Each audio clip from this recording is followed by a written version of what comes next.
శ్రీకృష్ణ పరబ్రహ్మణే నమః.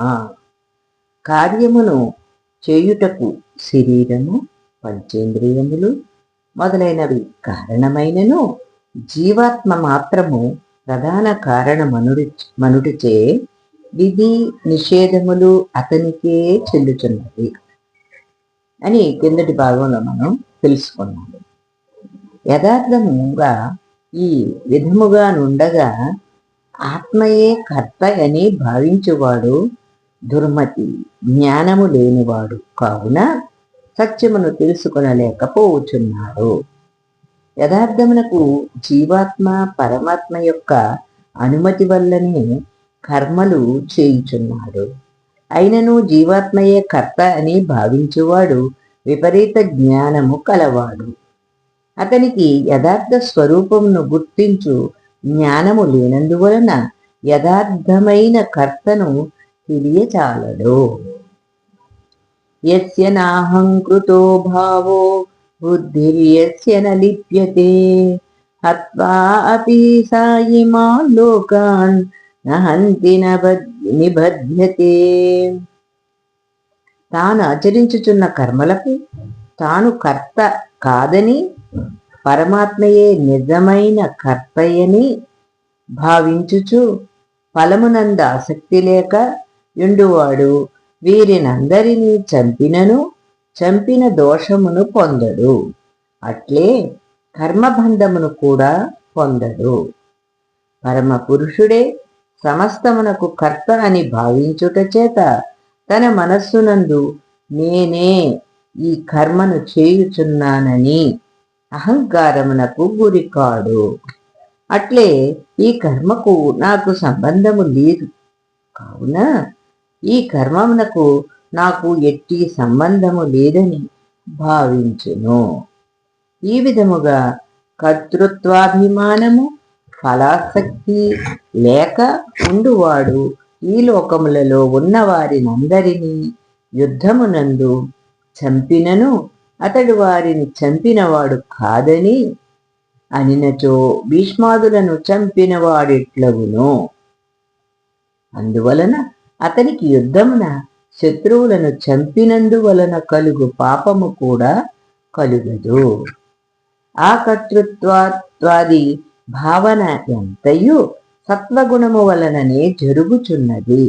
కావున సత్వగుణము యొక్క గొప్పతనమును తెలుపుటకై కర్మలందున్న సత్వాది గుణము వలన కలుగు భేదములను తెలుపుచున్నాడు. దానికి ముందు కర్మచోదన ప్రకారమును ఇట్లు తెలుపుచున్నాడు.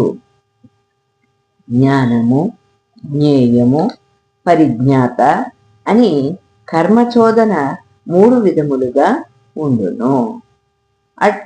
అట్లే కరణము, కర్మ, కర్త అని కర్మ సంగ్రహము కూడా 3 విధములుగానే ఉండును.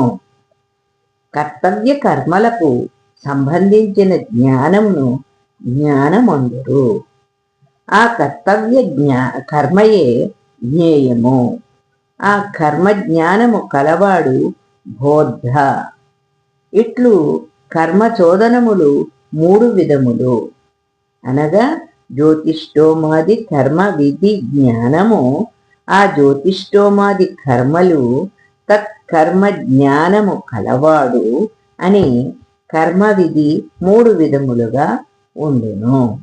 అట్లే జ్ఞేయమైన జ్యోతిష్టోమాది కర్మ కూడా కరణం, కర్మ, కర్త అని 3 విధములుగా ఉండును. యజ్ఞాది కర్మలకు సాధనమైన శృవాది ద్రవ్యములను కరణములందురు. కర్మ యజ్ఞాధికము. వాటిని అనుష్ఠించు కర్త అని 3 విధములుగా ఉండును. జ్ఞానం కర్మంచ కర్తాచ విదైవ గుణభేదతః ప్రోచ్యతే గుణసఖ్యానే యత్వత్ శృణుతాన్యపి. గుణకార్యములను లెక్కించునప్పుడు సత్వాది గుణముల భేదమును అనుసరించి జ్ఞానము, కర్మ, కర్త అని 3 విధములుగా చెప్పబడుచున్నది. కాని వాటి యథార్థ స్వరూపమిట్లుండును. కర్మ విషయమునైన జ్ఞానము అనుష్ఠించు కర్మ ఆ కర్మను అనుష్ఠించువాడని సత్వాది గుణ భేదముచే 3 విధములుగా ఉండును. గుణకార్య గుణమున గుణకారణముల కంటే భిన్నమైన జ్ఞానాదుల యథార్థ స్వరూపమును నీకు చెప్పుచున్నాను వినుము. సర్వభూతేషు ఏనైకం భావమవ్యయమీక్షతే అవిభక్తం విభక్తేషు తజ్ఞానం విద్ధి సాత్వికం. భిన్న భిన్నముగా నుండు ప్రాణులందు అవిభక్తము అవ్యయమైన ఆత్మభావమును చూచు జ్ఞానమే సాత్విక జ్ఞానము. మరికొన్ని విషయాలు తరువాతి భాగంలో తెలుసుకునే ప్రయత్నం చేద్దాం. సుశీలారాణి, రామానుజదాసి.